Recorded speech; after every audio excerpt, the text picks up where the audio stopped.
अहम खबर दें आपको, मसनूं खुदकुश हमले का मुकदमा दर्ज कर लिया गया है। तर्जुमान CTD के मुताबिक मुकदमा कोयटा के CTD थाने में नामालूम हमलावरों के खिलाफ दर्ज किया गया है। मुकदमे में कत्ल, इक़दाम कत्ल, दहशतगर्दी और एक्सप्लोसिव एक्ट की दफ़ात शामिल की गई हैं।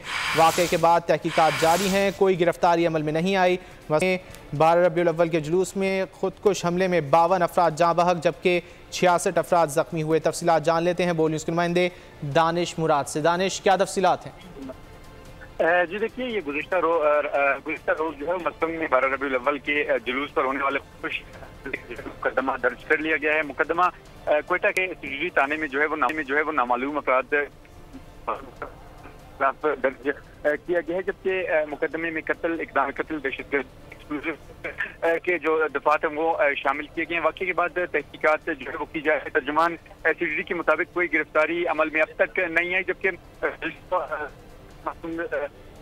धमाके में 52 अफराद जाँ बहक जबकि 60 से ज़ायद जख्मी हुए थे। जबकि वाज़ेह रहे ये धमाका है, ये 12 रबीउल अव्वल का जो जुलूस था, जश्न ईद मिलादुन नबी सल्लल्लाहु अलैहि वसल्लम हज़रत से जो निकाले जाने वाला ये जुलूस था, उस पर ये धमाका हुआ था। जी दानिश, बहुत शुक्रिया तफसीलात के लिए।